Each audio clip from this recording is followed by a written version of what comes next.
Hi, everyone. My name is Vanessa Rotondo, and I work in the Center for Community Engaged Learning. I'm really grateful that you took the time to be with us here tonight to join with our 5 global outreach teams to hear about the work that they've been doing, the incredible work that they've been doing during the pandemic and all of the moving pieces of such a strange semester here at Fordham. We're going to do a number of things tonight. So we'll hear from 5 teams. Sergio Laura, who is one of our chaperones to the Dominican Republic team, he is going to offer some alumni perspectives on the global outreach experience in general. Father Michael McCarthy, who's the Vice President for Mission Integration and Planning, will commission the teams. Then we'll do a little bit of a modified Q&A for folks from the Fordham community to ask the 5 teams anything that you like, or inter-team dialogue. Cool opportunity to do that. And then we will close with some words of wisdom from our global outreach project leaders.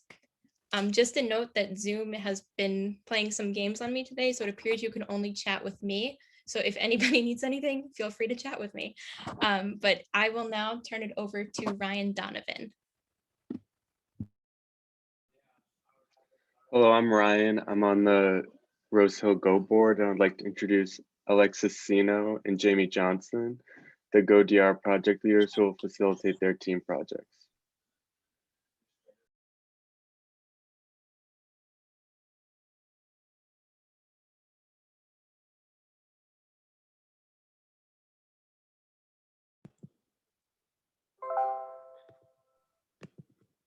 Vanessa, I can't share my screen.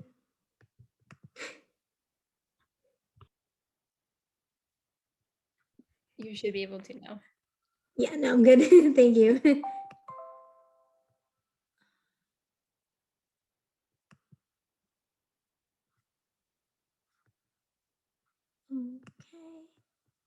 Did it work? No, I think I just. There we go.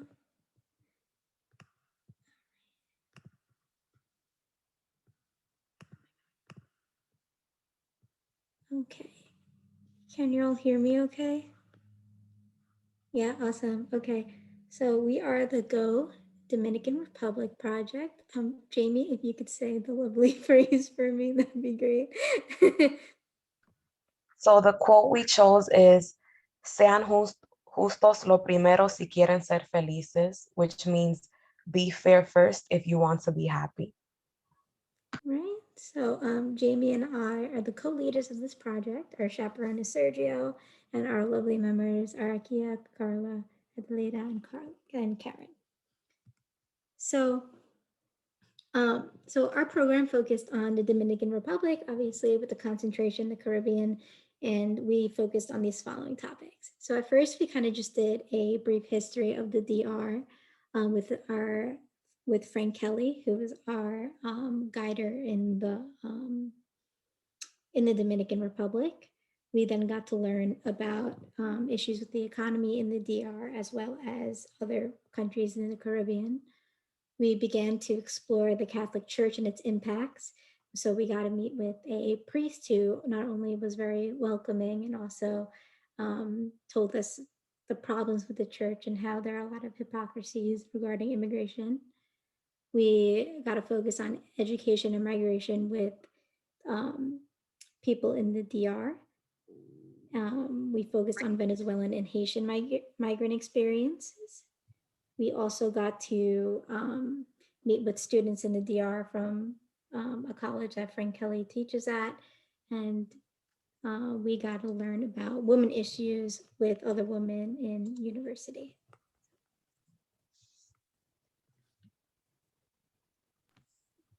So since our project focused on the Dominican Republic and Haiti, we learned first about the history between the two countries and how it first began as an island, but then with the colonization of the French and the Spanish, how it became separated, and the current issues that are happening right now between the Dominicans and the Haitians.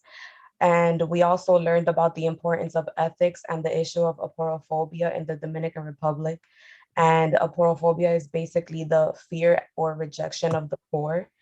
We also discussed the influence of the Catholic Church in the Dominican Republic, and this is where Father Tom Uberes spoke with us. We also spoke with college students in the Dominican Republic about education and whatever challenges they face regarding education, especially those that are of Haitian descent. The Haitian ambassador also discussed the Haitian migration experience. And this same day, we also heard from Jimmy Ferrer, and he discussed the Venezuelan migration experience. And this allowed us to make comparisons with the Haitians, how the Haitian experience is in the Dominican Republic compared to the Venezuelan experience and the challenges that both people face from these countries. And Ana Maria Belique gave a talk about the experiences of Dominicans of Haitian descent. And speakers from the Centro de Género INTEC also gave a presentation about the issues that women face in the Dominican Republic, since there is a lot of crime against women over there, and also issues with abortion in the country. And all of these speakers and presenters that we had throughout the semester were introduced by Franceli Martinez, and he was also the main person that helped guide these conversations throughout the semester.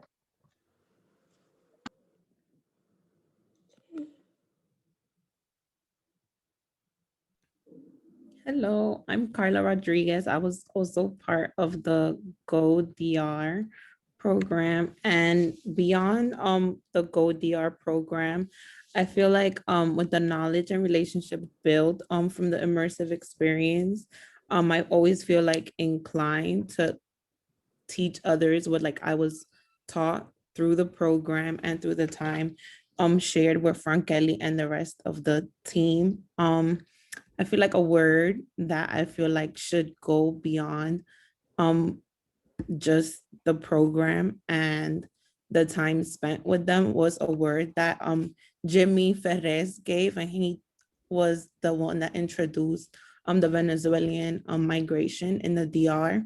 And he told us like to treat everyone equally, and his main point was basically to stand in union with those who can advocate for themselves.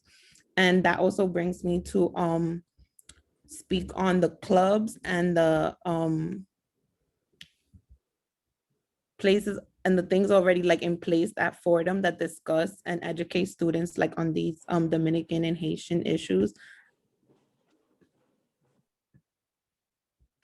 And I'm not sure who's next. So Alexis.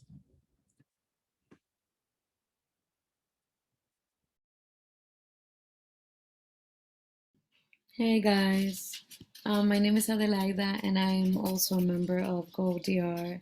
I was born and raised in the Dominican Republic and I'm here at Fordham as an international student. So my participation in this project was very interesting.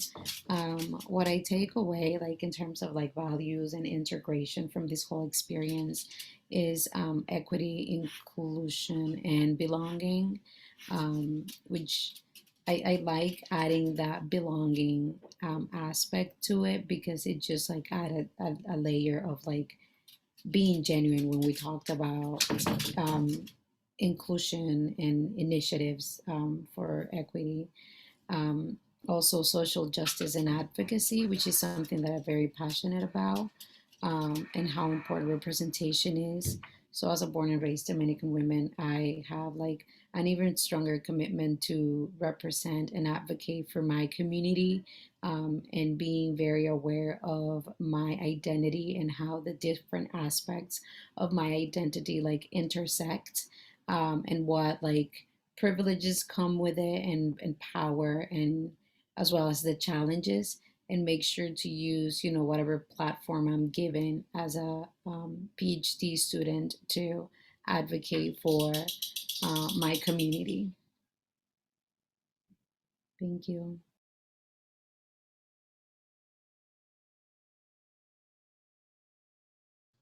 Hi, I'm Karen. So this has been my first ever Go project. And so to answer the question, how has your experience modeled the mission of Go? So I know that the overall mission of global outreach comes with three different things: social justice, solidarity, and spirituality. And I'm going to tie this up with the overall goal of the Jesuit education that Fordham has to offer and emphasize. So in terms of social justice, I think that listening to different speakers each week and advocating for their issues in regards to things like women's rights, immigration rights, and talking and advocating for anti-racism. I think that like with social justice we have learned to advocate for the rights of the people of Dominican Republic and to help spread their stories, and by doing this we learn to become better allies. I think that like overall there's a huge difference between having this idea of like a savior versus an ally. I think that like we all should really emphasize the importance of being better allies, and in order to do this we should first listen and understand that like we cannot relate to many of these people's experiences, but the least we can do is to listen and help spread their stories. And so this is why solidarity plays a huge role with this, because we are a very small group of people, and so because of that I believe that we have established a very strong tight-knit community where we can unify and reflect with one another. I think that after listening to the speakers it was just a really wonderful experience, just talking to one another, things about what we learn and how this can like relate to ourselves or some things or events that we have seen around the world. And this also connects right back to spirituality, because I think that, as I have mentioned earlier about this importance of allyship, I think that giving speakers a platform to share their stories, especially for marginalized communities, I think that as listeners, we can become better citizens and learn that like in order to make a change in this world that we need to learn to become better allies. So I think that because of this my experience has modeled the overall mission of Go, and I'm really looking forward to projecting these ideals in the near future. So thank you.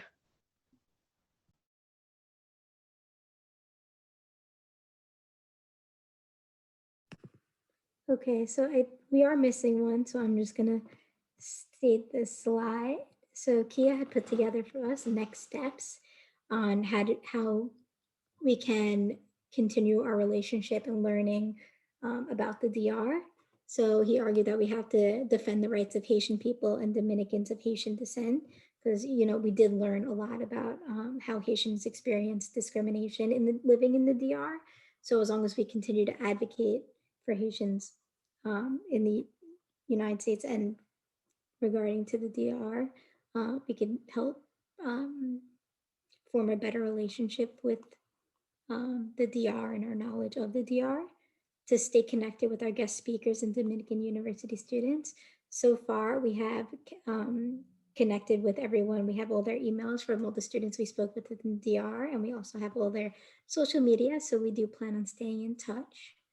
We could share our knowledge and experience with the Forum community by events and talks with speakers who offer action opportunities, bridge gaps with other clubs and law schools, write an article for the Observer newsletter, and Go community event presentations. We can learn more about the Dominican Haitian binational relations and rural migrant experience, and that we could spread the news by current events and social media through various Instagram handles, reading groups, and films.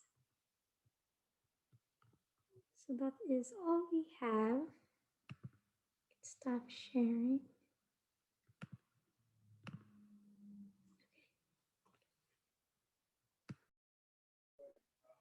I would now like to introduce Satoris Georgakopoulos, the Go Housing Project leader, who will facilitate his team presentation.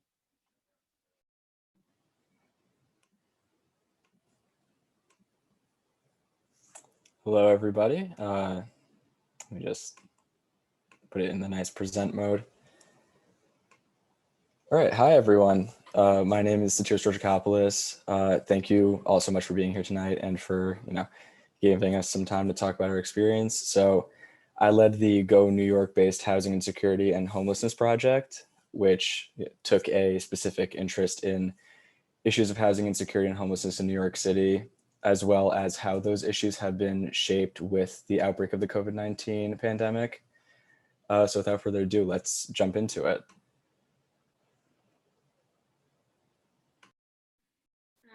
Hi, I'm Emily. This past semester, I was a participant in the Go NYSC project.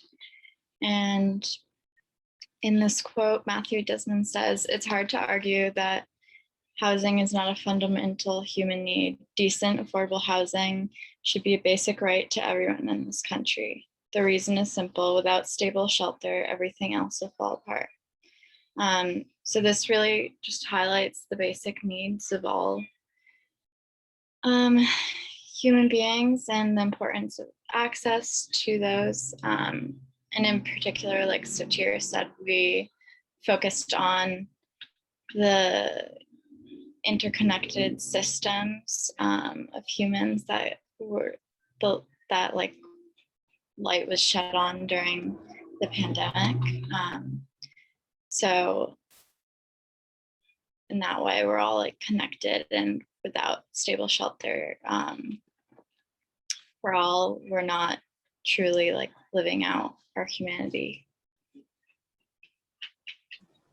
Thank you so much, Emily. So just a, I guess, brief explanation of what our project looked like, because we were one of the two hybrid projects this semester. So we had in-person engagements. We had 3 over the semester.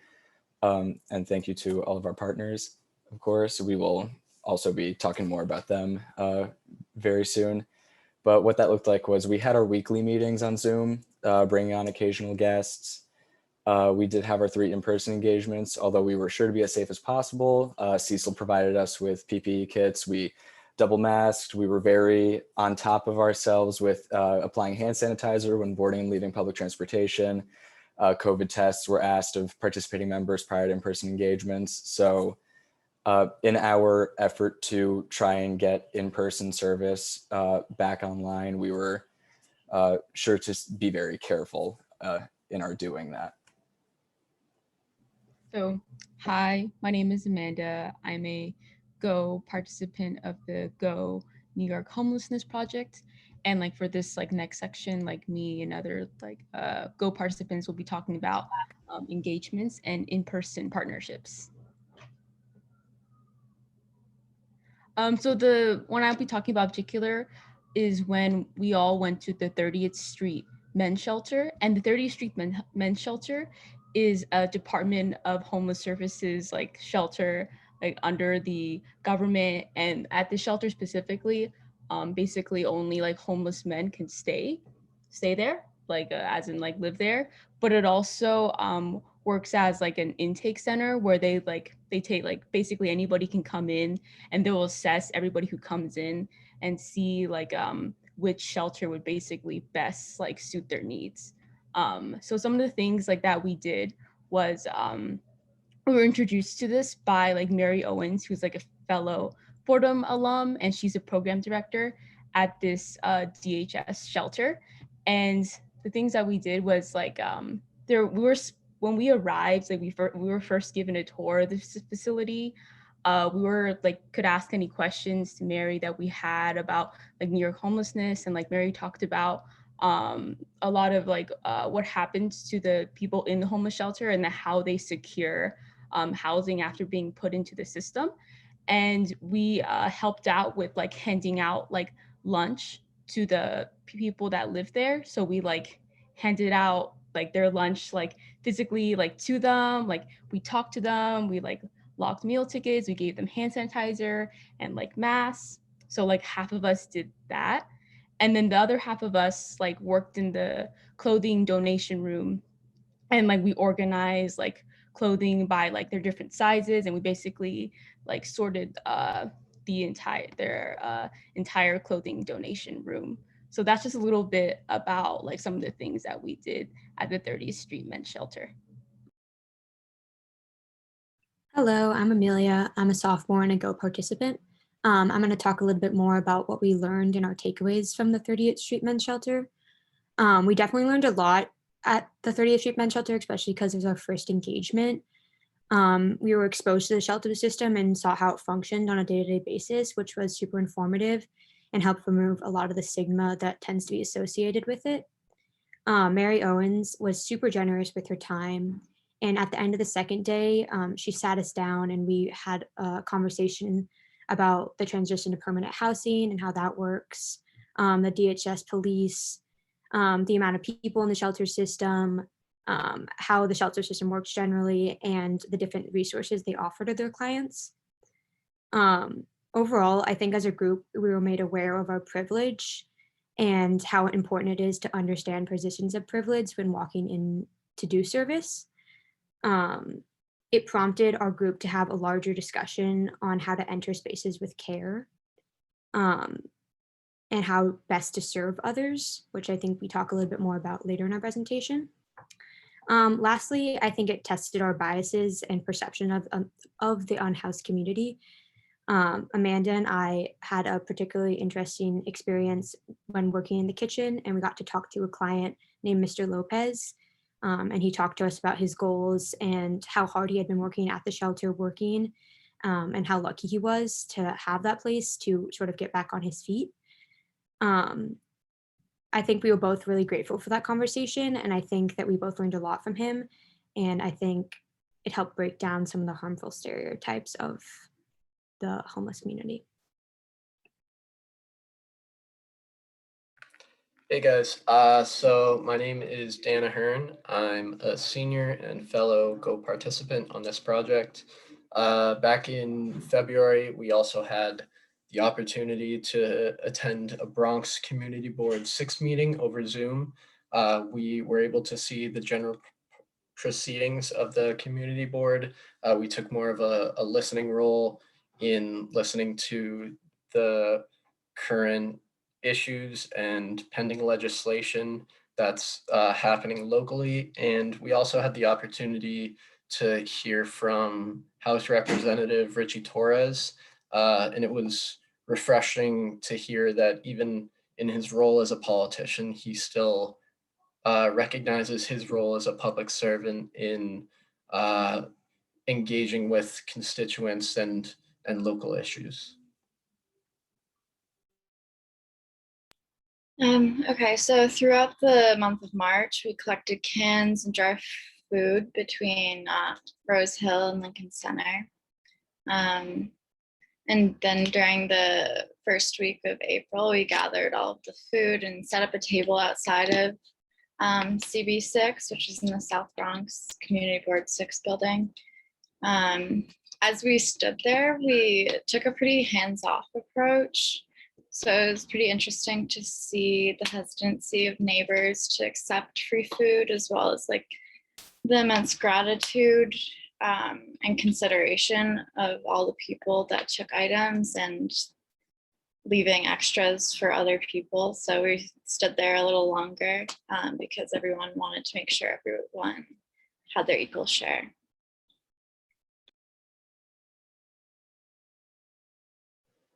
Hi, everyone. My name is Sarah, and I'm a fellow Go New York City participant, and I'm going to be speaking about our experience at the Highbridge Community Development Corporation. So with this engagement, we met with Monsignor Dono Sicano, and he spoke to us about low-income housing in New York City, and specifically the housing crisis in the Bronx.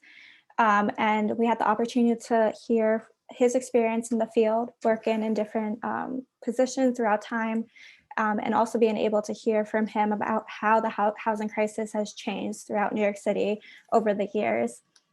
So we spoke a lot about public policy and how that impacts homelessness, and also how private nonprofits such as HCDC fit into the greater scheme of things. And specifically, we talked a lot about how older adults are impacted by the housing crisis. The building we met in was a residence hall for older adults. And so we spoke about the interconnection between ageism and homelessness, and also how we can make housing accessible for older adults so they can live more independently. Hi, my name is Poliani Del Mondes, and I'm the project chaperone. In our online meetings, we engaged in several discussions and reflections, and what stood out as the most important in our conversations was the concepts of dignity and invisibility. According to the Universal Declaration of Human Rights and the values of Jesuit education, every human being is worthy of respect and dignity, and these are inherent rights of every single human being. And Jesuit education, all people from different social classes and their whole person are worthy of dignity and thus should be respected. However, in our society, there are structures of power and privilege that place people in different categories of value. When people are treated without respect, they are treated as invisible and seen as worth of less value. This problem follows from the fact that invisibility is socially constructed according to system of values of people who hold power in society. And also we understand that the invisibility follows from a system of beliefs that treat specific communities and individuals as less worthy of dignity.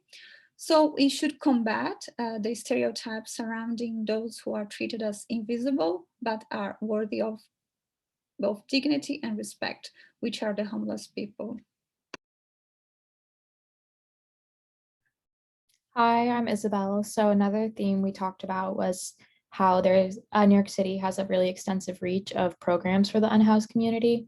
However, there's still a lot of areas for growth. New York City is often a leader in relief programs for the country, but long-term solutions continue to be difficult to reach towards. By way of example, the New York City Housing Authority is the largest public housing authority in America, and it provides over 400,000 New Yorkers with affordable housing. However, despite this, we also learned a lot about the issues of mismanagement within NYCHA through a documentary we watched called The Dream Deferred. Many of the affordable housing buildings provided by NYCHA face issues such as lead in the paint, lack of maintenance, violence in the buildings, and a lack of heat during colder months. Hi, I'm Nora. I'm a senior and a participant in New York Housing. We also spent a lot of time this semester learning about how housing insecurity and the phenomenon of rent burden are part and parcel with systemic and institutional racism in the United States. In one of our meetings, we watched a documentary about the generational wealth gap. Since home ownership and support for mortgages were almost exclusively made available to white families until 1968, people of color have not had the same opportunities to grow generational wealth and invest financially in something as large as a house that naturally appreciates over time. Thus, in the US, there is a massive gap in generational wealth between white communities and communities of color that is directly the result of discriminatory housing policies. We also talked about how New York City's geography has always been defined by segregation through these discriminatory housing policies, and also the cycle of urban renewal, displacement, and neglect. We also talked about how predominantly POC households in New York City consistently pay more of their total income toward rent than white households. In regard to the pandemic, we also talked about how where you live has a huge influence on your health and the accessibility of healthcare. Many areas of the Bronx, for example, are food deserts where it's difficult to buy fresh produce. The rates of asthma in the Bronx are also high, among the highest in the country, and a person's overall health has a huge impact on their risk of contracting severe COVID-19.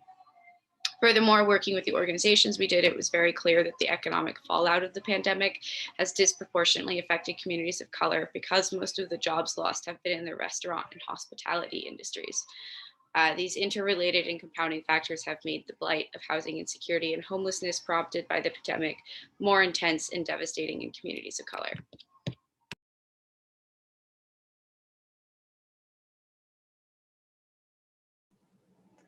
Lev, you there? Yeah. Wow. Hi. My name is Lev. I'm also a project participant. And throughout this project, we learned of numerous systemic inequities. We felt that for the sake of this presentation and for the conclusion of our project, it would be best to focus on individual goals that we can take with us on a day-to-day basis, little actions that bring consequences. And the practical goals we came up with were donating to mutual aid funds, making an effort to interact with strangers down the street and with people in need of help, continued engagements with community groups and partners, most notably attending community board meetings and getting to know our neighbors, buying locally, supporting local businesses, not the Morton Williams next door, but say a local market, and staying critically bothered too about the entire issues that plague the community, because there's a lot of them.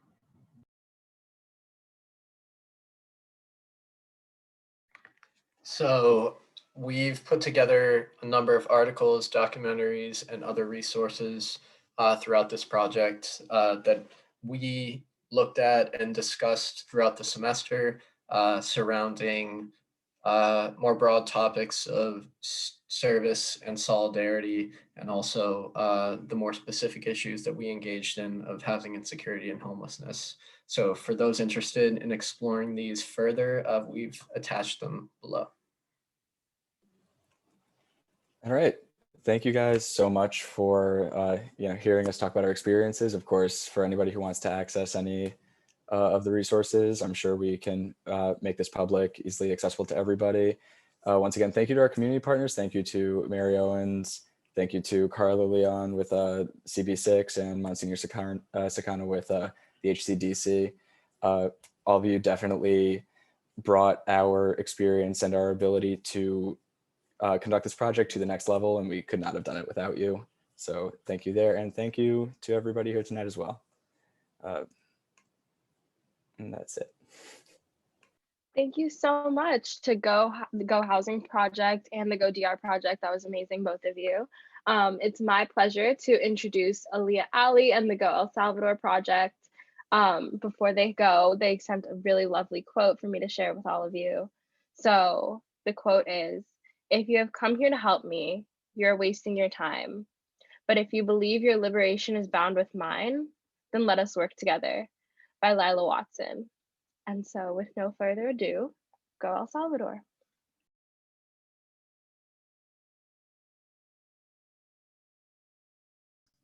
Awesome. Thank you so much. So hello, everyone. My name is Aaliyah, and I've had the pleasure and the honor of leading the El Salvador project this semester. And so before I hand it off to Allison to introduce us more formally, I just wanted to say that this quote holds true for the approach that we've tried to use for this project. And in this presentation, we focused on the sustainable actions and outcomes that we will do personally for a more clear vision of global solidarity. So thank you so much. And Allison, take it away. Hi, everyone. My name is Allison McCann, and I'm a freshman at Rosehill. I'm just going to be talking a little bit about what our team did on the Go El Salvador project. So we met every week with two amazing leaders from our community partner, Chris Boss, named Francisco and Andy. So Chris Boss is a faith-based organization that's dedicated to building bridges of solidarity between marginalized communities in El Salvador and communities in other countries through mutual accompaniment. So how did we do this? So each week, Chris Boss introduced our team to different organizations in El Salvador where we learned about current issues El Salvador is facing.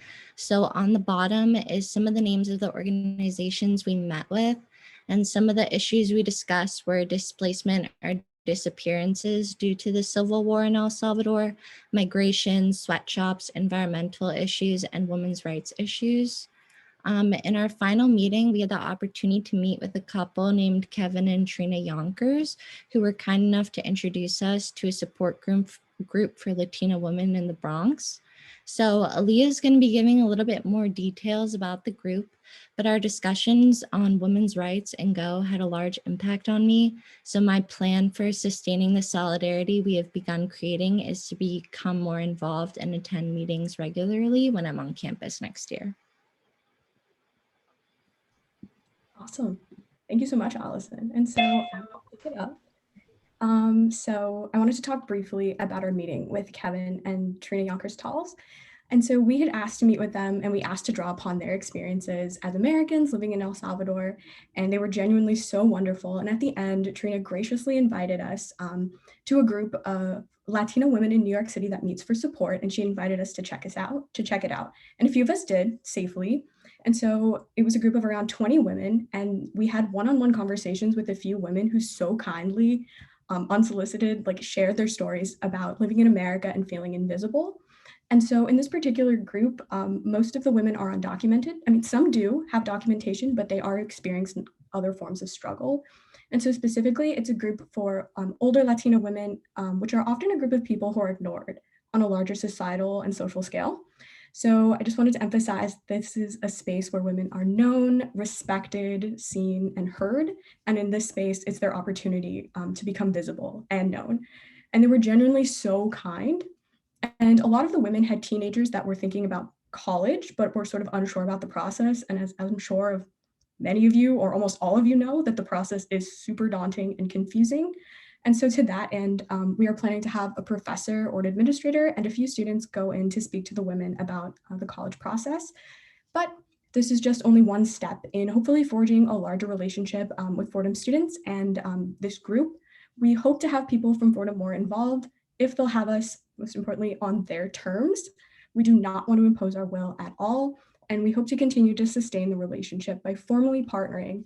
But I just wanted to say that this would not have been possible without Trina's outreach, so I am eternally grateful, and we so look forward to working with you. But that is just one of the ways that we'll be continuing our solidarity after the official project is finished.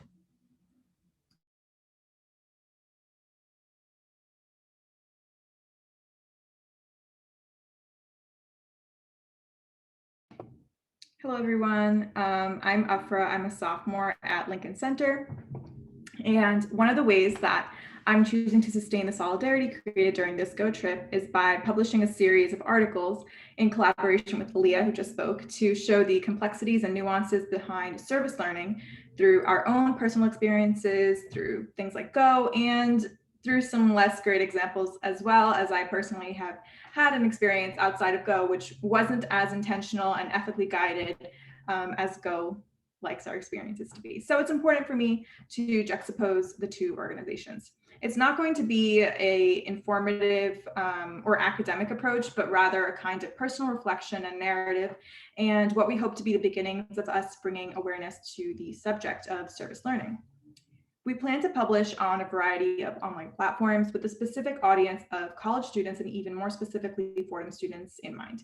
And just to give you an idea of the content, what we'll be writing about, we will be going into the definition of service learning. So I have a definition up for you there, what it is, what it isn't, and we'll be pulling from academics like Tanya Mitchell and Carol Gilligan.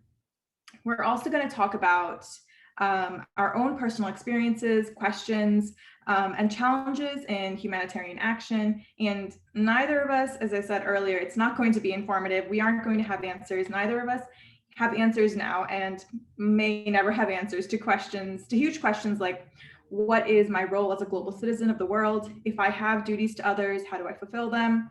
If I'm not here to, brace yourselves for the cursed H word, help, what am I here to do? And even the term service learning is still kind of in the ballpark of, help. So should we even change the term itself? Those are questions that we hope to explore and inspire others to also have. We plan to get them published by the end of May. So if you add yourselves to our emailing list through the Google form that Sarah is going to share and talk about later, then you can read it when it comes out. Thank you.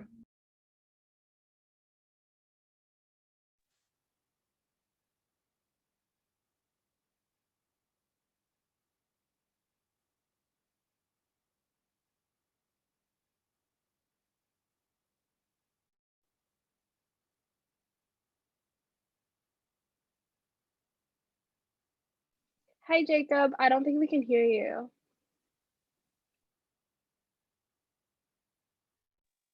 Can you hear me now? Yeah, all good. Perfect. Sorry. Hi, my name is Jacob. And for me, sustained solidarity is a little bit of a daunting goal. I don't live in the circumstances that we saw and we heard about in El Salvador. And I think it kind of goes contrary to a lot of the lessons that we were taught if I expected to just remember this without doing anything. But one of the lessons that I was taught during Go is that there isn't really, it isn't about finding a solution, that life isn't a math class, and that if you try to listen and get closer and you listen and you try, you get closer to the goal. And that's why you saw that quote from To Hell with Good Intentions by Ivan Illich. And for me, that listening and that listening from very profound encounters and from the people surrounding me.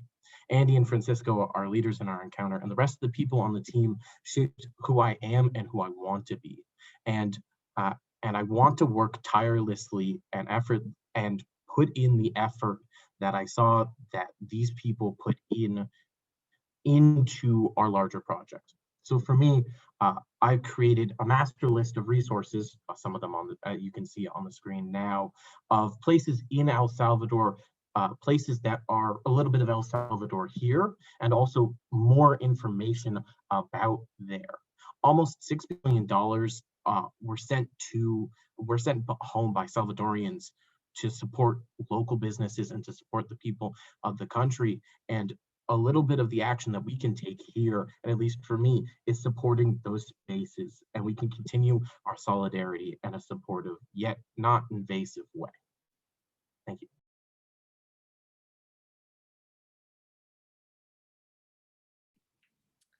All right. Hi, I'm Kate, and maybe it's because I hope to be an immigration lawyer, but I was really struck by the nuanced issue of immigration. And issues in El Salvador certainly expand beyond migration, but every single one of those problems becomes an issue of migration. So take a lack of access to clean water. This can very easily become a driver of migration, or the oppression of women. Gender is inextricably linked to immigration in both drivers and difficulties along the way. And in addition, having an intimate knowledge of nations that many immigrants arrived to America from allows us as Americans to possess the empathy required to combat xenophobia and anti-immigrant sentiments, which, as a few of our community partners expressed to us, is incredibly important to them. And I'll never forget one of our speakers who had told us his story about crossing the border, being undocumented, working in the US, laying hardwood floors, and returning to El Salvador with just enough money to complete his dream of building a house. He showed us the house, if I say so myself. It had an awesome porch that outsold any covered porch you would see in the suburbs. But my teammate Jacob, who just spoke, he was reflecting on this story, and in particular, his only request to us. And it wasn't to admire his house or its awesome porch, but it was a request to just not see migrants as criminals. He told us he didn't come here to commit a crime. He came here to work, to go home, to earn money, to build a house. And Jacob was frustrated because why did he stress that so much? Shouldn't that be obvious to Americans? And why do people assume that migrants are criminals? Because out of anything he could have asked us to do to support migrants, he asked us to just not see them as criminals. And I could go on and on about why we shouldn't see migrants as criminals, why xenophobia is a bad thing. And I could even recite the poem on the base of the Statue of Liberty for you. I've linked it there. But I'll assume that we're all on the same page with that. And so instead, I'm just going to extend his request to you. Please don't see migrants as criminals. And as students, as Fordham students, we are particularly privileged that we have the ability to learn about complex topics like migrations in the classrooms of a prestigious university. And because Fordham is a Jesuit institution too, we're able to receive an education that isn't just clinical information, but it connects us with the communities around us, be it Cecil classes or professors who lead guided tours of the Bronx. Shout out to Doc Nason. But what is unfortunate, though, is that this sort of learning has to be student motivated. I spoke with two of my advisors, the heads of LALSI and the anthropology sociology departments, and they both informed me of the reason why there is no official concentration in migration studies. We do not have many diverse professors in these departments. For my purposes, we don't have professors who are focused on migration. So I'm using this as an opportunity to plug ASILI's demands. I'm talking to the powerful people in this meeting, to the administrators in this call, particularly their demand that more BIPOC professors are hired, because with diversity comes more diverse fields of study. But in the meantime, I've compiled a master list of every Fordham course that focuses on migration studies. I have 4 slides here, and these will be linked in Sarah's master list that you're going to hear about later. So while it might not be an official migration studies concentration per se, classes like these can certainly help one concentrate on a topic so nuanced and complex as immigration. And without fail, as you're about to see, All of these classes have a litany of course attributes, and one of them is sure to fulfill a requirement that you haven't yet fulfilled. We're in a registration period right now, maybe a little past, but maybe your advanced social science core could be fulfilled by one of these, or advanced literature, pluralism. There are so many attributes that these classes have. And this is a topic worth learning about, worth investing your time and energy into. And ultimately, learning about migration allows you to do what so many migrants ask: don't see them as criminals. Thank you.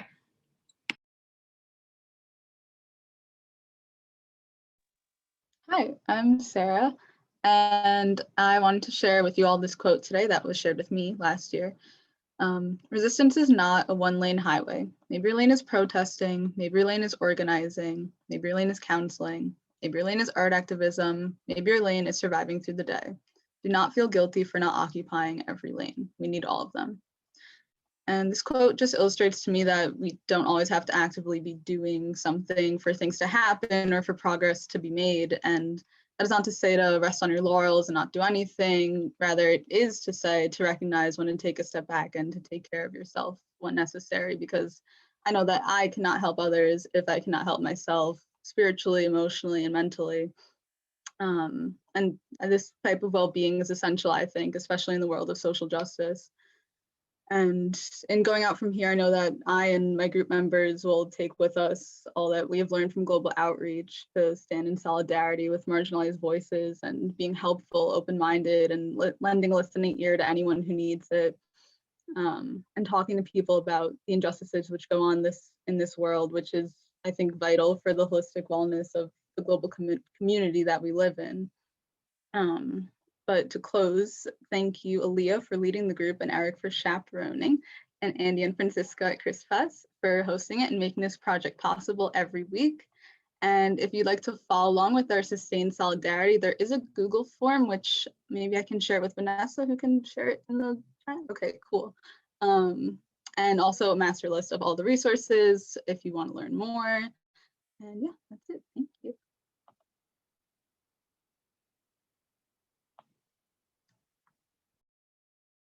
Great, thank you so much. I loved that presentation, very informative. Great job, everyone. Up to the whole El Salvador team, and Aaliyah, you did so good.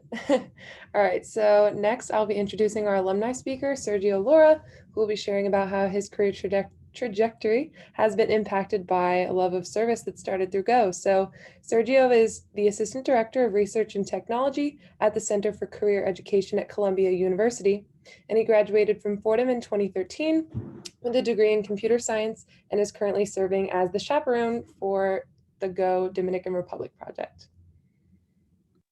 Hi, how's it going, everybody? So as you know, my name is Sergio. I graduated from Fordham, like she said, in 2013 with a computer science degree. When I first got introduced to Go, it was through my cousin. My cousin, he did Go South Africa, Cape Town, and he really was telling me, go out there and do Go. Go is something that you're gonna have to do during your 4 years at Fordham. It's a great experience. You're gonna be learning a lot. It's gonna really expose you to different cultures and different things like that. And I was a HEOP student. I didn't really have the money to get started with Go straight away, but I was very fortunate to save up my money here and there, and I was able to do a project my junior year. I did a project to Go Guatemala Habitat. My leader, Amy, um, she was the greatest leader I've ever had in my life. Obviously, she's the only leader that I had, but I learned so much from her. And it's someone that I've been able to stay in contact with all these years. After that, I was able to lead a project my senior year, the same project, Go Guatemala Habitat. And when we first got there, it was great to come back home. It was a sense of family, friends, that it was great to get back there in Guatemala and reconnect with the people that I met the year before. And it was so fun to when we first got there. Miguelito was one of the people that I was introduced to the first time, and he came in and he tackled me into this pool that was at the hotel that we were staying at, and she was so excited to see me, and I saw that the impact that I had the year before, it stuck with him, and it stuck with all the people that were there in Guatemala. And it was something simple. It was just a week of service, but it was enough to last a lifetime, right? So after that, I was very fortunate to be walking by Paul Francis, the former head of Go, the director of Go. 2 times I happened to be walking by him, and 2 times he asked me, "Hey, Serge, would you be interested in chaperoning a project?" Um, and both times I was like, "Sure, let's do it." And the next thing I know, I was headed to Alaska and South Africa, and that's where I was able to meet Alexis to be chaperoning this trip currently. Um, Both trips completely different experiences. In Alaska, I was able to learn about the Yupik tribe out there, learn about domestic violence, alcoholism, um, and just different problems that the Yupik tribes are facing out there in Alaska. And then in South Africa, we learned about apartheid. Um, the overall theme that I'm trying to go here with is I started with it was first service, me trying to give service to the Guatemalan people. And I was a participant. I didn't know much, right? I'm going in here. I'm like, I want to go save the world. I'm sure you all had that experience when you first started. Um, but then as a leader, I was able to come back, and I was able to do service in a different way, do service through my team members, teaching them what I've learned in the years past, and not have that experience of we're going to go out here and save the world, but actually having that experience of learning through the people, learning about the different cultures and different things like that. And then as a chaperone, really bringing that down and really being able to pass that on to the leaders so that they can pass it on to the different team members. After my experiences with Go, um, or in between my Alaska and South Africa trips, I was just so inspired by the work that I did in Guatemala that I wanted to do more. Like I said before, I was a computer science major, so my life in my mind prior to Go was I'm going to be sitting in an office, I'm going to be doing a 9 to 5, and I'm just going to be working. And I didn't want to do that anymore after the first trip. I wanted to go out there and I wanted to serve in some way. So I decided I was going to go do Habitat for Humanity somewhere. I applied all over the world, and I was very fortunate to be able to land in Hawaii, on the Big Island of Hawaii. And over there, I was able to build 13 homes for 13 lovely families on a day-to-day basis. I was able to to work with the families, learn about their experiences, learn about the culture, the Hawaiian culture, learn the language, living off the aina, which is the land, and I really gained a ohana meaning family, of course, while I was out there in Hawaii. I was also able during that time. I was also able to go to North Carolina, and I was able to build 10 homes out there as well. So it was a different type of service there. I was able to do it myself, but also I got to really immerse myself in the culture, which is really important. And I want you all to do that as well. And you can do that through different ways, and it doesn't just have to be through like volunteer work and different things like that. There's other ways of doing service. So after I did the Habitat for Humanity work in Hawaii, I started working at NYU, and I started doing service for students. I was in Student Link at NYU. It's a financial aid bursar registrar office, and I was there to do direct service for students. There to serve you all, not you all, but the NYU students. Try and help them with the different things like financial aid, like I said, and any issues they might have had there, and really try to learn from them and learn about what experiences they've had and why they were struggling with different things. And now I'm at Columbia. Now I'm working behind the scenes. Now I'm helping counselors, making sure that they're good tech wise. Um, I'm helping counselors serve students. So it's a different way of doing service, but it's still service in that sense. And I just want to make sure that all of you understand that there's different work that you can do out there. It's still going to be some type of service if you would like to do that. You can spin it. You're always going to be able to help someone out there if that's what you're looking for. If you're trying to immerse yourself in different cultures, there's different ways of doing that as well. Um, and there's this quote that my leader Amy showed us the day before we left to Guatemala, and it was really important to me. She was really big into Will Smith. Um, so I'm gonna just read it out here. She said that you don't set out to build a wall. You don't say I'm gonna build the biggest, baddest, greatest wall that's ever been built. You don't start there. You start by saying I'm going to lay this brick down as perfectly as it can be laid. And you start that, and you do that every single day. and then soon you'll have a wall. So currently you all did these virtual Go trips. You started laying your first brick. Maybe you've laid other bricks in the past. Maybe this is your first brick, but don't forget about that end goal of building that wall. We're very fortunate to be able to have the education that we have now, and I would love for you all to go out there and finish that wall that you started. Whether it be through service, whether it be through immersing yourselves in different cultures, learning about different people's experiences, different things like that. And you all Fordham students, I know you all could do it. Congratulations to the senior class for graduating. And I just want to give a huge shout out to the Go DR team, because if it wasn't without them, I wouldn't have been able to do this. So thank you.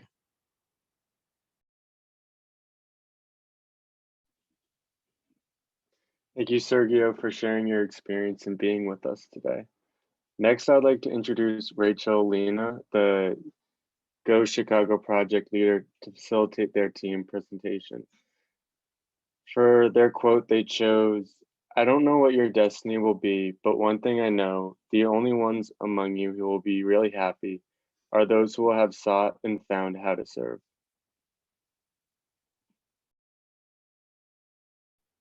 Hi, thank you so much. Let me just share my screen.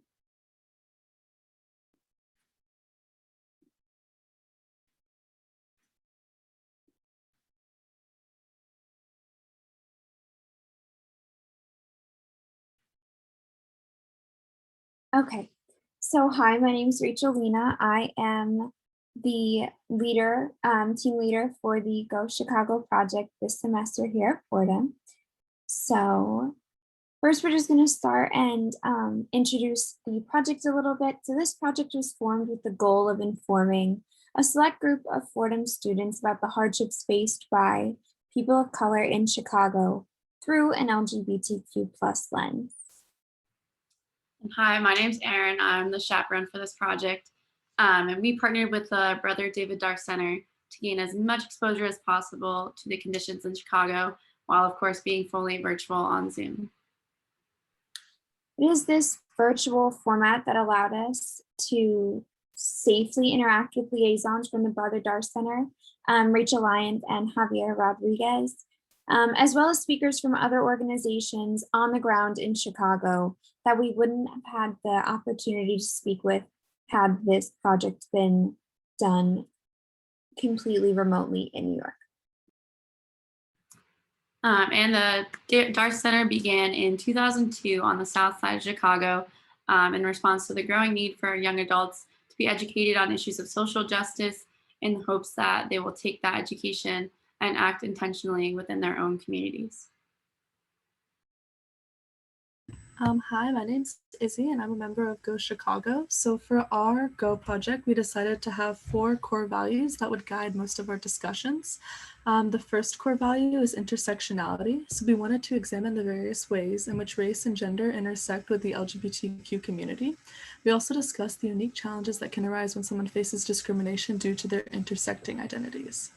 So our second core value is inclusion. We wanted to make sure that we were hearing from historically underrepresented groups that could contribute a diverse perspective to our conversations.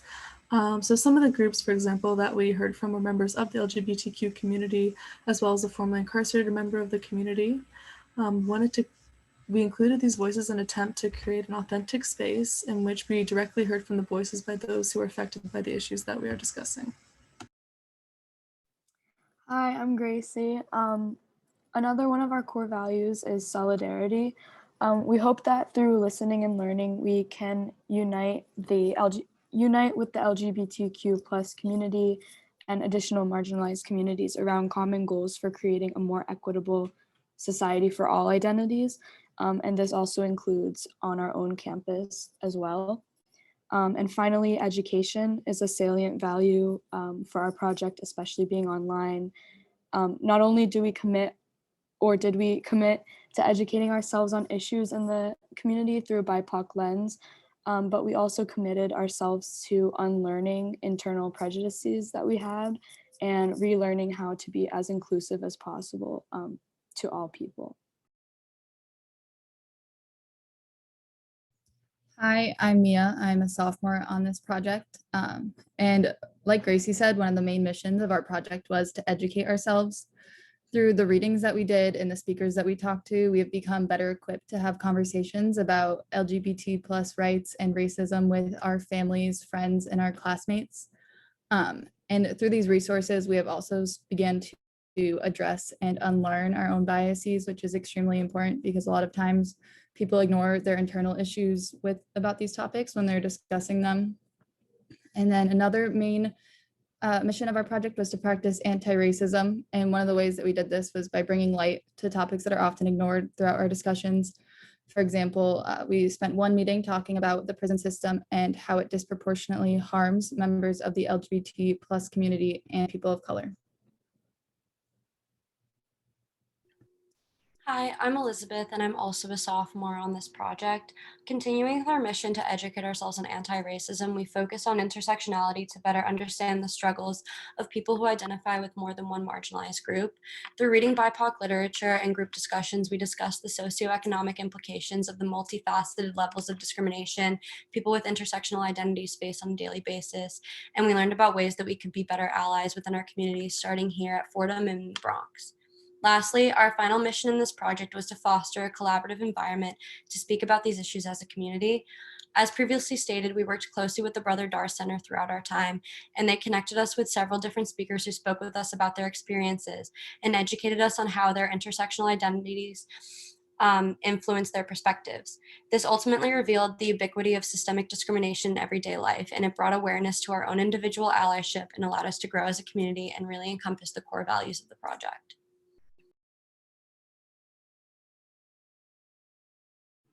Hi, I'm Mairead, and I'm going to talk about some of the organizations we worked with over the course of this project. So learning from those with firsthand experience was an invaluable part of our project and allowed us to ask questions and learn in a very safe and welcoming place. Discussing important issues such as racism and homophobia is in itself a very daunting task, but our group's personal commitment to learning and combined with the knowledge of our speakers, our team grew not only as individuals, but as a collective. And our partner for this project was the Brother Dar Center, as previously mentioned. And we spent most of our time in our meetings working with Rachel and Javier discussing the nuances of LGBTQ plus rights and how that intersects with racial justice. Under the lens of Catholic social teaching, our team was able to look at issues present in our society, specifically those in the LGBTQ plus and BIPOC communities in Chicago. Hi, I'm Kari White, and I'm a freshman at Rose Hill, and I'm also on this project.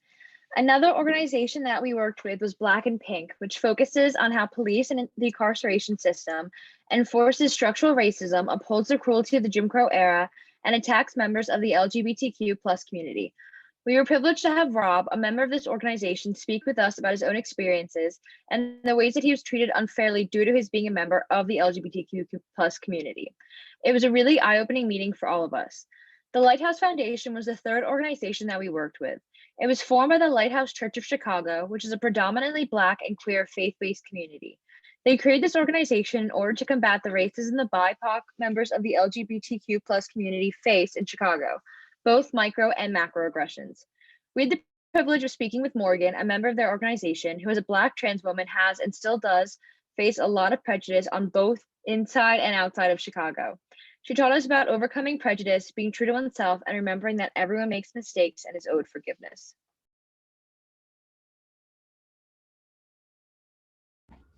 Hi, I'm Erin. I'm also a sophomore in the project.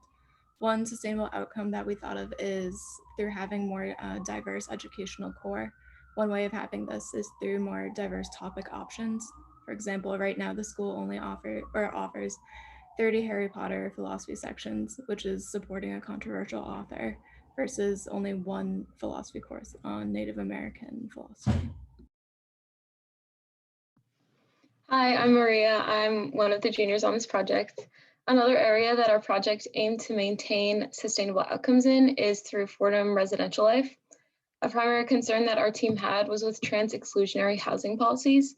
So we want to ensure that trans residents are placed within halls and rooms that match their identities and where they feel safe and comfortable. This also includes fixing and validating language on the housing website and ensuring that residents are placed with roommates that are respectful of their identities. We also want to eliminate racism in housing. So whether this is within the hallways, between roommates, or hiring more people of color as resident assistants, we want to hold ResLife accountable and ensure that any instances of racism are addressed and resolved immediately. Our team also discussed the potential of an integrated learning community, or ILC, for LGBTQ residents, like the ones that we have for wellness and science. So we want to make sure that LGBTQ students feel safe within their homes, and having an ILC specifically for them is a great way to do so. Finally, we want to make sure that resident assistants are properly trained and educated on anti-racism and LGBTQ issues so that they're able to educate their residents. We also want to make sure that resident assistants are actively programming within the Bronx community to combat the negative stereotypes that can be perpetuated on Fordham's campus. Hi guys, I'm Madison. I'm one of the freshmen on this project, and for this part of our presentation, we're going to be talking about how we plan on applying what we've learned throughout this semester.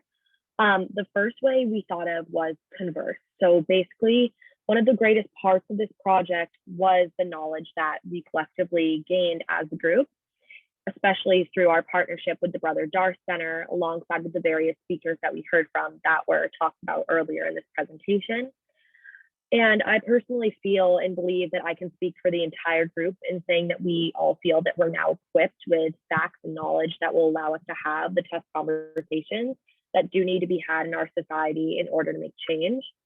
And we all sort of feel like now we have the resources to attempt to influence others in order to make our communities more accepting and kind to those that are different from us and that are discriminated against in these communities.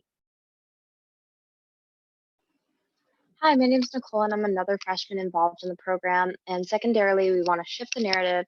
As students at Fordham, I'm sure we've all heard negative comments from friends and families regarding the safety of the Bronx. However, these stereotypes can be rooted in a lack of understanding about city life, coupled with pre-existing biases about lower class neighborhoods. And as Fordham students, we must use our voice away from Fordham being safe and the Bronx being dangerous, while still educating our new students about city safety. Instead, it is vital to consider Fordham and the Bronx community as interconnected. We are involved within the Bronx community, and we must exercise respect and responsibility in both our actions and our words. So in addition, the next one that we talked about was advocate. So our eyes have sort of now been open to the wide variety of issues that do perpetuate the discrimination that exists in our own communities, especially in cases of representation of minority groups on our campus and in our circles. And there are now a greater number of students on our campus that can passionately advocate for the advancement of inclusion through working towards a greater number of BIPOC faculty and resources. And through this project, we were able to build better educated and well-rounded individuals who will be able to make a difference through what we have learned through this project. Finally, in terms of exploration, many students use their free time on the weekends to venture out into Manhattan for shopping, food, or other like various activities. And while this is common and very harmless, we also would like to urge students to consider spending money and time to experience things in the Bronx or other neighborhoods, as supporting our local businesses in the surrounding area, especially in culturally diverse restaurants, shopping, etc. We can establish a better bridge between Fordham and the surrounding community. That it was our presentation. I want to take this time to thank just so many people, but very briefly. First, I want to thank Erin for being such an amazing chaperone and helping me through all of this. I want to thank Vanessa for being an amazing leader and connection with the Global Outreach Office in general. I want to thank Rachel and Javier from Brother Darst for bringing just the most amazing reflection questions and articles and readings and inviting just the most informative and influential speakers. I want to thank all of my team members for taking 2 hours on Zoom every Monday after sitting on Zoom all day for class to work on this with me and learn about this with me since February. And I just want to do some closing remarks. So at Fordham, we learn to be quote unquote men and women for others. Our Jesuit education centers itself around this pillar. And it is this pillar that made diving deep into the idea of radical imagination surrounding anti-racism through an LGBTQ plus lens so natural for the Go Chicago team. Our liaison, Rachel Lyons, once asked us to sit and close our eyes and to quote, imagine a community, a world where everyone is loved completely for who they are. I think that this is what Fordham has asked us to create. Being people for others means making sure that everyone has their rightful spot at the table. At least that's what it means to me. So while we're not quite there yet, as a society as a whole, I can wholeheartedly say that our Jesuit education has prepared this team to put in the work necessary to reach this goal. And for that, I am extremely and eternally grateful. Thank you so much, everyone, and enjoy the rest of the presentations. Thank you so much, Rachel, and the entire Go Chicago project.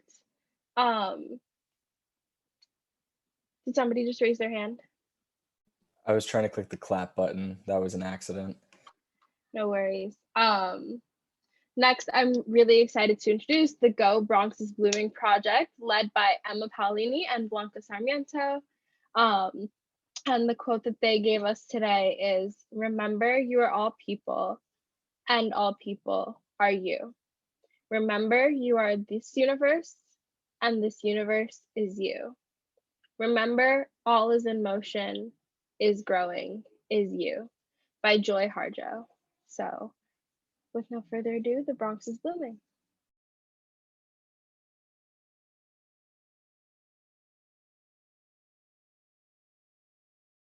Sorry, I was on mute. Hi, everyone.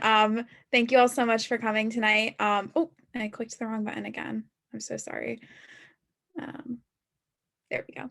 My name is Emma Paolini. I am a senior at Rose Hill, and I am one of the leaders of the Bronx is Blooming, along with Blanca Sarmiento, who is my co-leader. Before we get started, if anyone wants to take their phone right now and scan that QR code up in the upper left corner, we have some resources that some amazing members of our team put together, different graphics and information that you can use beyond this presentation to get involved with stewardship work and to kind of, carry on those sustainable outcomes. So I'll give everybody a second to do that. And so as you heard from Aria, thank you for introducing us. This is the quote that we chose. It's from a poem by Joy Harjo called Remember, and we used it at our last reflection. And really what we wanted to emphasize with this quote is that everyone is connected to the earth, and we all have a responsibility to each other and to our community and to our planet. And so with that being said, I'm going to pass it on to Michelle, our lovely chaperone. Thank you so much, Emma. Hi, everyone. My name is Michelle Nista, and it was truly a privilege to serve as the chaperone for the Go Bronx is Blooming team. Before we get started on some of our takeaways from the project, we want to give a crash course on what Go Bronx is Blooming was, kind of get everyone up to speed. So we have a little 101 to kick us off. So the mission of our project was environmental justice, and an abridged version from the EPA, the Environmental Protection Agency. Environmental justice is the meaningful involvement of all people with respect to the development, implementation, and enforcement of environmental laws, regulations, and policies. Our community partner that we worked with was the Bronx is Blooming, which is a local nonprofit that is dedicated to environmental stewardship, youth leadership, development, and community building. And last definition that we want to run through is environmental stewardship. So this is really the responsibility of all of us that share in the environment to ensure that there is a quality environment that we can really share in. So it's focusing on how our actions impact the environment and the world around us. So in a very traditional Go environment, we had our weekly meetings. They were on Zoom for everyone's safety. We were very fortunate to be in person for 3 weekends. We worked directly with the Bronx is Blooming in some of the local parks around the area, which my fellow teammates will go into a little bit more. So that's, again, just to give you a little bit of a foundation of how we set up Bronx is Blooming and really how we worked with those community partners. So I will turn it over to the rest of our team for the presentation.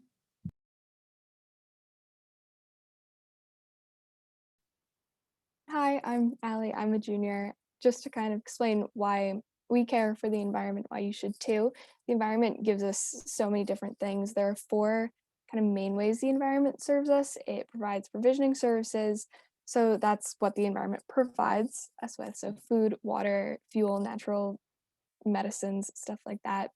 Regulating services are how the environment maintains processes vital for humans, such as cleaning the air and water that we breathe and drink, maintaining climate, pollinating our crops and trees to make sure we have air to breathe and, again, food to eat. Supporting services are how the environment cultivates life and other ecosystems with nutrient and water cycling, soil maintenance to, again, make sure we have food to eat and have the right ground to plant our crops in. And lastly, more kind of economically, it provides us with cultural services. So it gives us a space for recreation, education, tourism, brings in money. So we care for the environment in order to care for ourselves, because the environment cares for us and it supports our physical, economic, and even spiritual needs. Thanks, Allie. So I'm going to talk a little bit about green spaces in the Bronx and why they're important. You may have heard this before, but the Bronx is actually the greenest borough. And so that means that it has the most parkland and the most green space out of any other borough in New York. Unfortunately, that's not proportionally supported by funding. And so actually, because of insufficient funding and especially compounded by budget cuts because of COVID-19, a lot of parks around New York City rely on conservancies in order to maintain their gardening, to pay gardeners to come in and do their work, to take care of things like what we're going to talk about in a little bit, planting invasive species, other necessary maintenance work that makes parks usable for people who live near them. Unfortunately, conservancies, because they are private companies that are funded by private donors, they are not equitable in the way that they support parks. So for example, the Central Park Conservancy, which is the most well-known and best funded conservancy, provides about 75% of Central Park's maintenance. And that's why it looks so beautiful, because it has this private company taking care of it. But that's not the case for every park. And it's not the case for a lot of parks in the Bronx. And so that's where the Bronx is Blooming comes in, and other nonprofit organizations, which we'll talk about a little bit more. But as Allie was just talking about, parks maintenance is super important for a variety of reasons. There are a lot of benefits that a good green space can provide to a community, both in terms of cleaner air, more shade, and the absorption of rainwater, but also because people deserve to have these spaces to gather outside more than ever. And when parks are better maintained, people want to spend more time there, and it improves their quality of life. And we believe that everybody deserves the right to have a park to spend their time, and also to take care of their community. Communities with parks and with well-maintained parks have fewer environmental issues down the line. And again, that's really important to us. So now we're going to talk a little bit about what we actually did from our team. So I'll turn it over to Liz. Hi, my name is Liz, and we worked on a few projects helping out the parks as much as we could. So the first outing we had was at Crotona Park, where we removed an invasive species called Phragmites australis. It's an invasive species that grows really deep in the soil, and it grew up to 12 feet tall. So we had to cut, I would say, about maybe like an acre size. I'm not too sure exactly. It is an aggressive invasive species, like most are. With that, it negatively affects the species around the area, and also it doesn't allow the native species to properly grow. So overall, it has a huge negative impact to the ecosystem. We got down and dirty and literally got into mud to remove those plants, but we successfully did it in 2 days. And by chopping it down properly, we prevent it from regrowing, because if you don't, it'll grow back. And with our other projects, we introduced the native species back to help balance out the environment. And so now I'm gonna pass it on to Emma. Hi, I'm Emma. I'm a sophomore, and I'm going to be talking about our other projects. So for our second outing, we went to Claremont Park where we did tree stewardship. We mainly dealt with cherry trees and magnolias. And so for like a brief overview of kind of what our stewardship entailed, we had to make sure the area we were stewarding was clean. So we got rid of a lot of trash and debris. We had to do a lot of weeding to make sure that there weren't other invasive species competing with the trees. And we had to make sure that the soil wasn't compacted because then the water can't percolate through to the roots. And then we would mulch around the base of the tree. And it's really important, tree stewardship, so that they can get oxygen and water so that they can grow properly, especially in our urban parks, because it's a lot harder for them to grow there. And then our third outing was to Crotona Park, where we did a lot of planting. And we actually planted all around the water where the Phragmites that we'd previously removed were. So it was cool to be back there. And there's actually a lot of steps that go into planting. There's like an architecture aspect. So we had someone come before we planted and like put specifically where each plant was going to go. There's more weeding. You have to make sure there are no more invasive species around. And then you had to, when you were digging the holes, you had to make sure that the plant was exactly level to the ground. And you had to make sure you dealt with the roots properly by tugging on them so that once they were actually in the soil, they would grow. And then after they were planted, we would take the water from the pond and water our new plants. Hi guys, I'm Lilia. Unfortunately, my time at Fordham is coming to a close this spring, but here we are. So I'm just gonna briefly tell you guys, you might know already, but what is Fordham up to? I know as students, let's see what's going on. So on the student initiative side, we have United Student Government, and there's a subcommittee, sustainability committee, which is pretty awesome. Some of the things they've done is they've created the student sustainability guide. They've been heading the recycling initiatives on campus and in our spaces. So if in your dorm room you've seen your recycling bin, thank those at USG Sustainability Committee. They got that for you. They're in charge of Sustainability Week. They also wrote the 100% renewable energy petition for Fordham. And then we have a Fordham Flea Instagram, which I'm pretty sure is run by SEAJ. By FMH, we've got St. Rose's Garden, which is run by students, and we grow food there. It's pretty cool.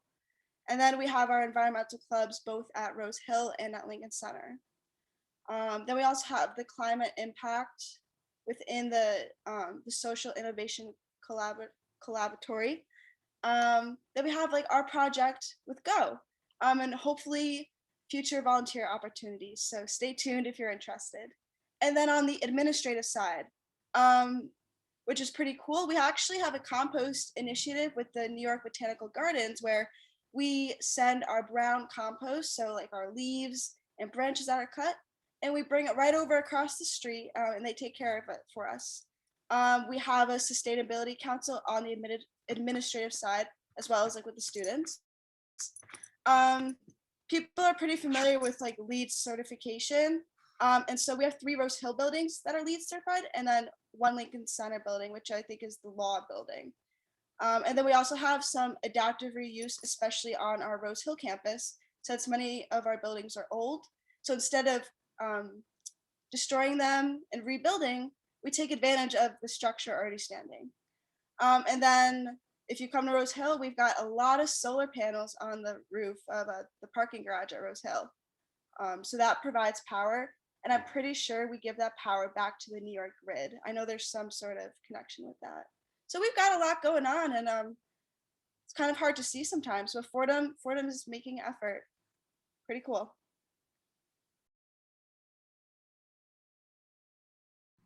Hi guys, I'm Cassandra, and I want to show you different ways that we can all get involved. One thing that's really important is for us to conserve water to reduce water pollution. And so one way you can do that is just using water during off-peak hours. Now this varies by location, but usually peak hours are like 1 to 7 p.m. And so if you are running a load. You also would want to use full loads just to maximize the usage for your dishwasher or just for your washing machine. That's something to be mindful of. And we really want to prevent access to runoff water into sewage ways, just because the sewage system can be easily overwhelmed and then release untreated water back into like bodies of water. So for example, like in the East River alone, 39 sewage fallouts pump over 5 billion gallons of stormwater into the river each year. And so untreated water is just full of pollutants, and that's affecting the ecosystem and also recreational use. One way to combat this is just trying to have some runoff gardens to catch the water and help it filter it out before it enters into the sewage, and also just kind of being reused. And sewage syrup is something really important, like for all of us on the Bronx is Blooming, but I think as humans of the earth, everyone should kind of be involved with this. And so volunteer at your local community. You can compost at home. I know New York City has a composting program. It's still like in development right now, I think just because of COVID, but if you can participate, like please do so. Local gardening, whether it's at home or in your community, is also like a good option. And this will just like promote sustainable living and reduce food waste. If you can pick up your trash and pick up any trash that's around whenever you're like outside. And when you're at the parks, dispose of hot coals properly. I mean, this goes really for everywhere. You can just allow them to cool or use water to like douse them. There's specially marked bins in parks that like say like for disposal of hot coals. The smog is harmful to people and trees, and so these are just things to be mindful of for our health and for the health of the environment.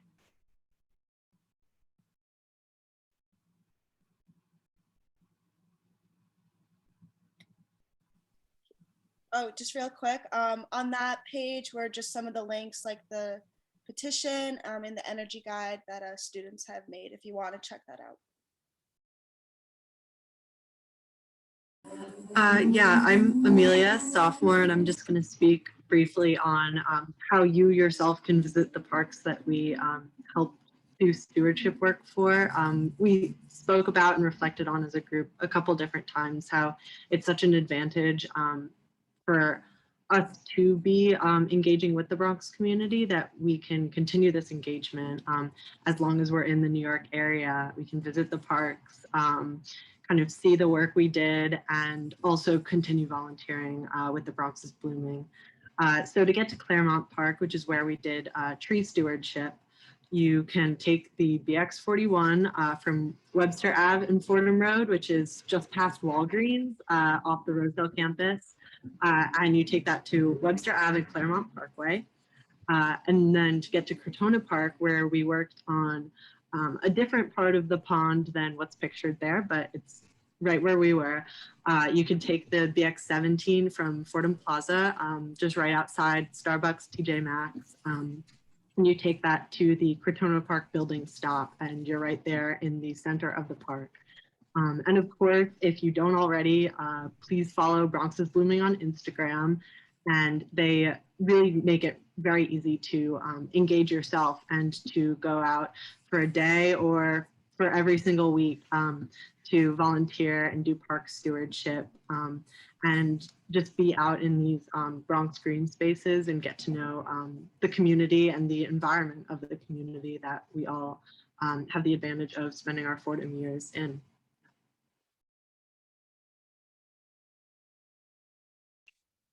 Hi guys, my name is Blanca. I am the co-leader along with Emma in this project. Thank you, Amelia, for that. So what I wanted to speak to you guys about is just some of the partners that we basically wanted you guys to know more of.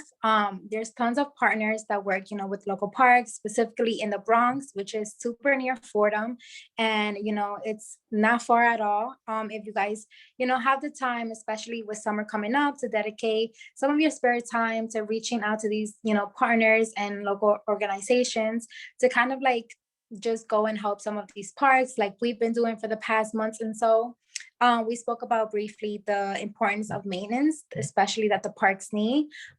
Knowing that already these parks aren't really funded enough, these parks don't really have all like the resources and help that they really need, unlike other parks in the city. And so sometimes volunteering our time can really make a difference. You know, Bronx is Blooming, we teamed up with them. We dedicated 3 weeks with them. And our time was usually from 9:30 or 10:30 or so to about 2:30 in the afternoon. You again don't have to do it for that long or for that short if you consider it to be. Honestly, anything that you can volunteer or dedicate your time with is truly important because it does make a difference. Again, local communities are always available and of course are there to help. Organizations like Bronx is Blooming are there to help the parks maintain the green space and just overall keep the parks clean and safe, just for the communities and others who visit. It is important to understand that volunteering our time, it's not crazy, or it's something very easy to do at the same time. It doesn't have to be for too long or for too little. It's good to know that, not knowing about these things does come to an advantage because you get to learn more from other people, and then putting yourself out there to volunteer your time to these parks is something really good because again, who doesn't want our parks to be green and clean and just maintained all throughout, not just during a specific time. And knowing that some of these parks don't really get that much volunteers is also something to consider. So that's really important, like on our behalf or your behalf. So these are some of the partners for you guys to just reach out to if you can. And we say this gracefully, it does matter. It is important. And we hope you guys do something to just combat this change. Hi, my name is Karen, and we just kind of wanted to wrap up our presentation the way we wrap up our meetings each week with a little bit of reflection. So some of the groups have kind of mentioned this, but a big integral part of Go, and equally as important, though may not be as tangible as our tree stewardship, is about half an hour at the end of each meeting that we take to really reflect on a question. And then if you're comfortable, share with the group and listen, and we can all learn from each other. And as we worked with Bronx is Blooming this semester, our questions really focused on the concept of trees. And so though we don't have time to quite run through a reflection with everybody, we wanted to leave you some ideas that you can think on the next time you're exploring one of your local parks or anything like that, such as what are your roots, what or who makes up the rings of your tree, and how do you reach out and impact others like the branch of a tree. And additionally, during one of our meetings, Teresa Blumenstein, an expert on eco-spirituality, came and spoke to us about the importance of reflecting on and with nature. And she left us with a very, very important idea that we invite you to consider, especially as it relates to service. And it is the idea that a deciduous tree does not bloom every year. And this happens because it takes a lot of energy to do so. So if they tried to bloom all the time, it would never be as beneficial as it would be if they wait and conserve their energy. And moreover, they do not bloom alone. In fact, now I don't know all the science behind it, but somehow all of the deciduous trees in the area communicate and they decide together that whether or not they're going to all work together with and compile their energy to really create and bloom in 1 year. Thank you so much, Karen. And just a couple of thank yous to our entire team for working so hard this semester and being so engaged. Special thank you to my co-leader Blanca and to our wonderful chaperone Michelle for being such a supportive team to work with. We also want to shout out Heather Lowe Russo, who's actually here with us tonight. She's our contact with the Bronx is Blooming, and her entire crew has been so wonderful to work with. I always tell people to, if you're interested in working with Bronx is Blooming, do it because they are the nicest people and the most helpful people you'll ever meet. And yeah, thank you to Vanessa and to the entire Go board for supporting us throughout this process. And we hope that we gave you some things to think about and that you will consider getting involved in environmentalism and stewardship in your own community. So thank you, everybody.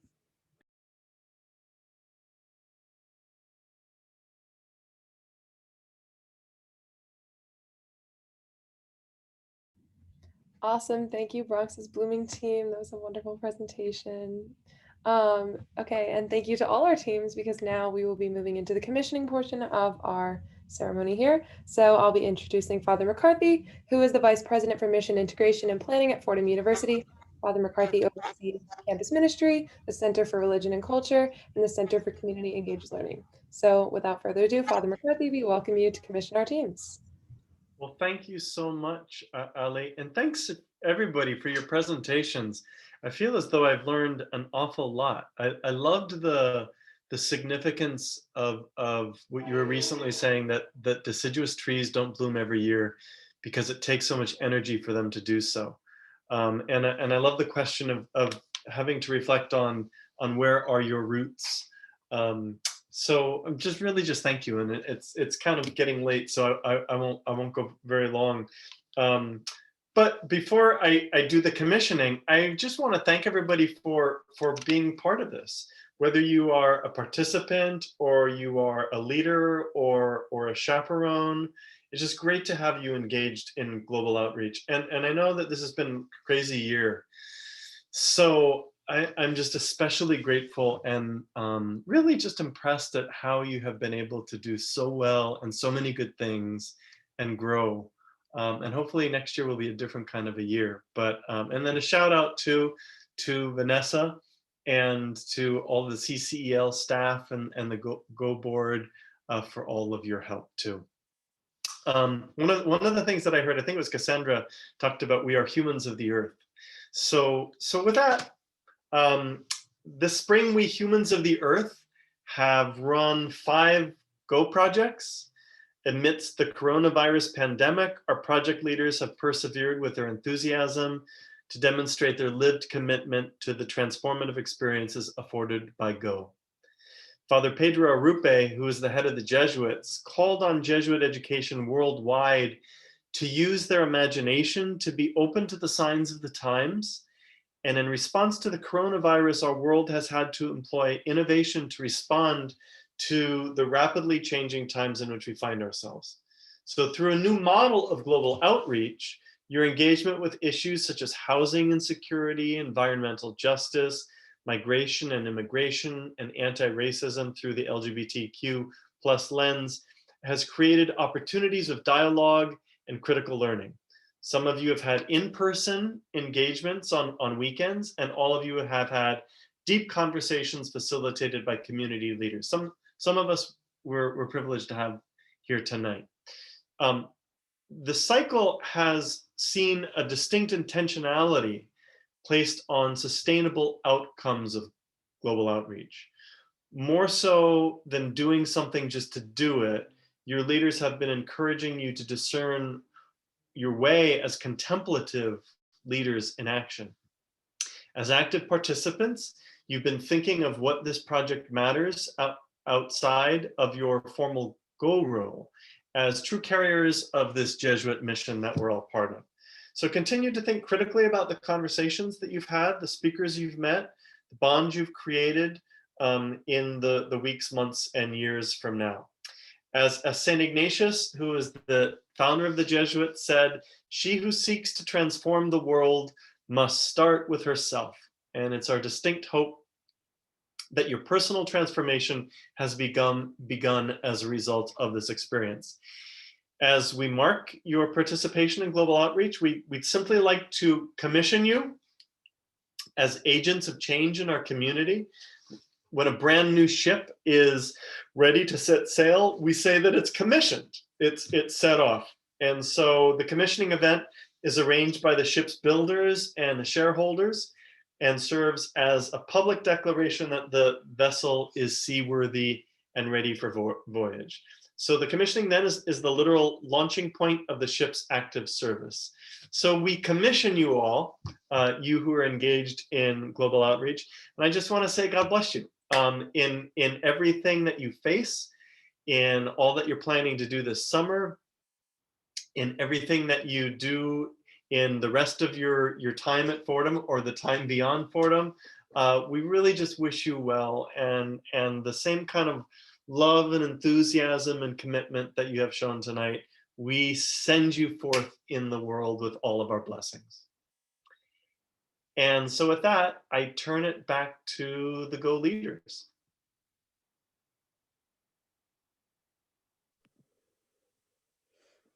Okay, so I'm just gonna start with closing remarks. Can you hear me okay? I feel like I'm echoing. It's fine. Okay.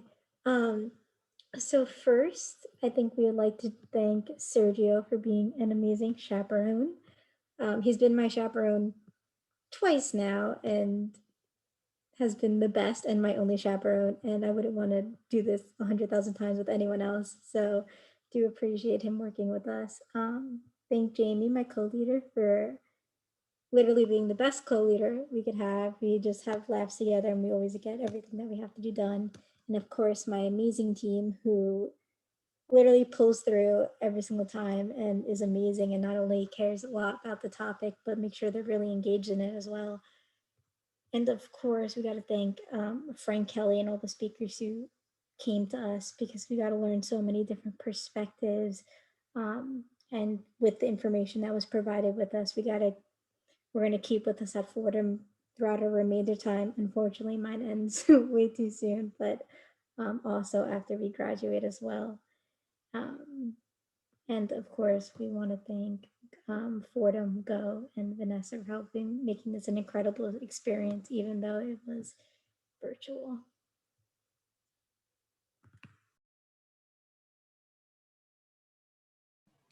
I'm guessing it's okay if I butt in, but I just wanted to say again, thank you, Father McCarthy, for those wonderful words and for commissioning us.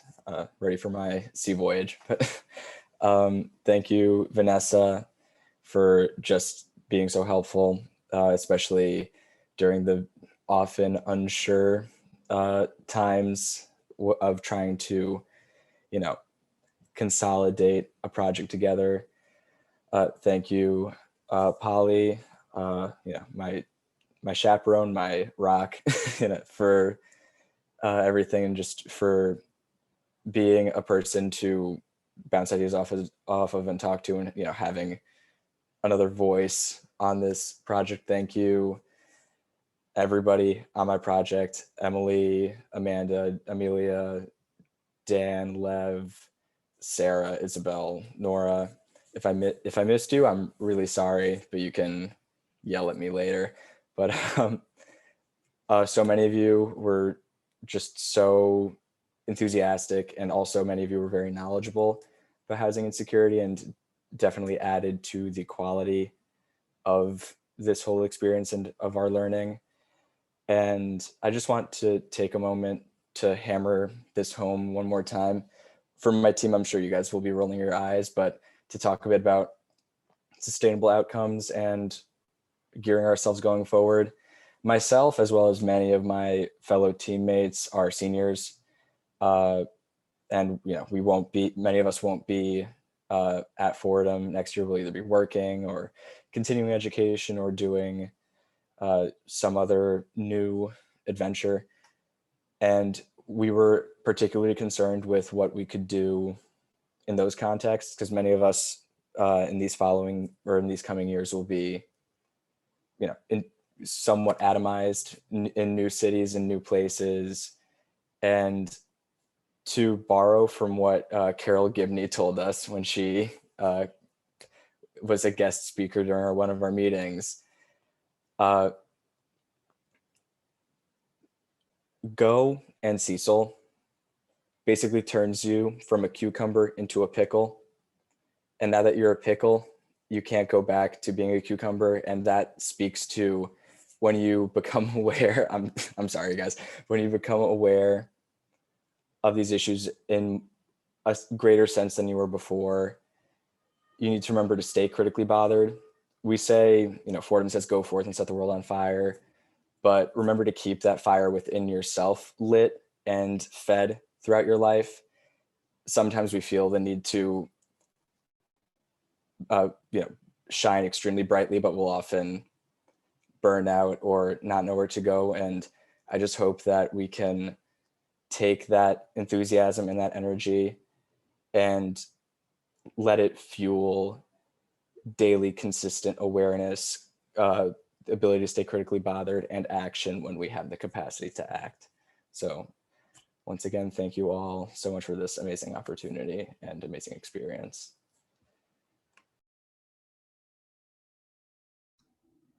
Okay, I guess it's my turn. So I just wanted to say to everyone gathered here today, thank you so much for coming to support us and learn what we've been doing over the past semester. And to all the other teams, your hard work is super evident and you should be totally proud. And it has been my pleasure to have learned at least a little bit with all the other leaders as well. I also just wanted to say thank you to Crisbas for meeting our delegation with much felt love, kindness, and patience, especially with this new model of online learning. Thank you especially to Andy and Francisco, who aren't here tonight, but for giving us the opportunity to learn from organizations and people on the ground. And we hope that our relationship is sustained. And thank you to Kevin and Trina. We can't wait to foster this relationship and we will never stop seeking the truth. Thank you to Eric. I could not have done this without your support at all. You've helped me grow with all of the unique challenges I think this project has brought. I know that you were hesitant, especially because I'm a sophomore, but your love, support, knowledge, and friendship has been great. So thank you, Grandpa. A special thank you to Vanessa. This project would not have happened without you and your unwavering support and love. I think it's funny because you were with me in El Salvador in 2020 when I was a participant, and it just makes so much sense to me that it's come this far. So thank you so much, Vanessa from CCEL. And finally to the team, Afra, Allison, Kate, Sarah, and Jacob, you did it. It's the end of our official project, 2.5 hours a week, but it's not the end of our solidarity. So thank you for giving me the opportunity to lead. I could genuinely have not asked for a better team. You have been some of the best people I've had the honor of knowing, and I cannot wait for our Goshal when we are fully vaxxed. But my parting words to you are to keep holding people accountable, keep your commitment to learn and to seek the truth, and make sure you're uplifting the voices of others on the margins. And it's been my pleasure to see the amount of growth and radical transformation that you've made on your journeys throughout this project. So keep going, keep learning, keep fighting for what's right, and keep that fire burning and that passion for social justice. So go forth, learn. Oh my goodness, please never stop learning. And don't shy away from something because it scares you. Take that leap of faith, lead good and meaningful lives. And I will leave you with this quote from Francisco that I shared yesterday. I hope this project broke your heart, and I hope you go forth with your heart renewed. And I hope you have the courage to be ruined for life, because I am. So thank you. Hi everyone again. I just want to run through and do thank yous one more time. Thank you so much, Father McCarthy, for those wonderful words. Commissioning is always one of my favorites in the chapel, and it's sad that we can't all be together now, but I guess we are together in spirit and here on Zoom, so that's something at least. Once again, thank you to Erin Helsinski for being an amazing chaperone, for my entire Go team, for Vanessa for answering all of my questions and dealing with all of my Zoom malfunctions. I was just so late to so many meetings because I could not get Zoom to update for me for the first 2 or 3 months of the semester. Thank you to Rachel and Javier for being so patient once again with technical difficulties and for giving up your time and your energy and, you know, not even during our meetings, just during our meetings, but also outside to create just the most educational readings and videos and slides for my team and for introducing me to Jamboard. I had never used a Jamboard before. I will continue to use that throughout the rest of my education. Thank you to all of the other Go leaders for being there during leaders trainings and for making me feel not crazy for being stressed or not, you know, making me feel like I'm not the only one who's overwhelmed. So I guess I'll also leave everyone with just the request to try and make the world a place where everyone feels loved for their whole selves. If you can't change the world, you can at least change your world and the way that, you know, you treat someone. So go out into the world and treat people kindly, and treat people how you'd want to be treated. I guess that's the golden rule for a reason, but just open your heart to others and your life will change. I promise you, and it will change for the better. So thank you, everyone. And I can't wait to see what all these teams end up doing outside of this. Good night. And from Bronx is Blooming, I just want to, I kind of have been through the thank yous already, but I want to thank again Heather for being such an amazing community partner and for teaching us so much and for being so patient with us as we tried new things. I want to thank all of the rest of the Bronx is Blooming team, Val, Maisie, everybody who, you know, really was so patient and kind with us and helped us to learn and grow. I want to thank my co-leader Blanca for always stepping up to the plate whenever I needed help with something, and for having such great ideas and such great insights, and for really taking charge on this team. And to Michelle, our amazing chaperone, for being so supportive and kind and understanding, and just, you know, really validating all of the different things that I was feeling throughout this process. I really couldn't have done it without you. And I'm so lucky to be able to call you a friend and a mentor. And I just really feel so lucky to have you as the chaperone. And thank you to the team for working so hard, for hanging in there when things got a little crazy and chaotic, especially, you know, when weekends got shut down because of rain or because of, you know, COVID and activity shut down, and for just rolling with the punches and being flexible and resilient, for having such great ideas, for challenging me and Blanca and Michelle to always be pushing forward and trying new things, and for just being understanding and having open hearts. I couldn't have asked for a better team, and I just feel so grateful that this is how I got to round out my chapter here at Fordham, to bring together this group of people and to try something new. And I guess final thoughts for everyone, kind of what I said at the beginning of our presentation.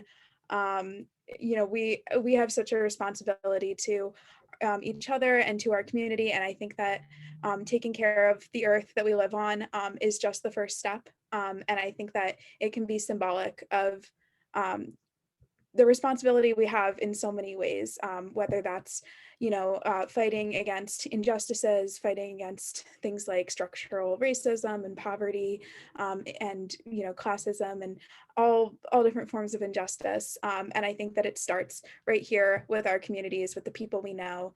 And I think that it also starts with taking care of the place that we live, and understanding that we have an undeniable tie to that environment. And so I hope that everybody learned something tonight. I hope that I'm really excited to keep having these conversations and to stay in touch with our group and with our community partner.